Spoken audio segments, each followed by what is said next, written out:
আসসালামু আলাইকুম। মহান আল্লাহ তাআলা কুরআন মাজিদে রোজার ব্যাপারে কি বলেছেন?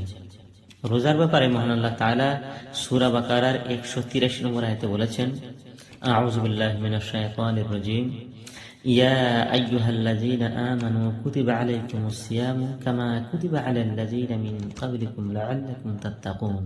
অর্থাৎ, হে ঈমানদারগণ, তোমাদের উপর রোজা ফরজ করা হয়েছে যেভাবে বা যেরূপে ফরজ করা হয়েছিল তোমাদের পূর্ববর্তীদের উপর, যাতে তোমরা ধর্মভীরুতা বা পরহেজগারি অর্জন করতে পারো। আমাদের উপর রোজা ফরজ করেছে আল্লাহ তাআলা, অর্থাৎ বাধ্যতামূলক করেছে। আমাদের উপরে ফরজ করে নেই বা বাধ্যতামূলক করে নাই।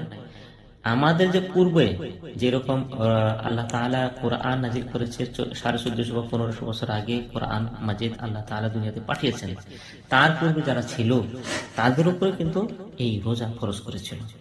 অতএব এই রোজা কিন্তু আমাদের উপর বাধ্যতামূলক, কোন বিশেষ কারণ ছাড়া যাতে আমরা এই রোজা ছেড়ে না দেই।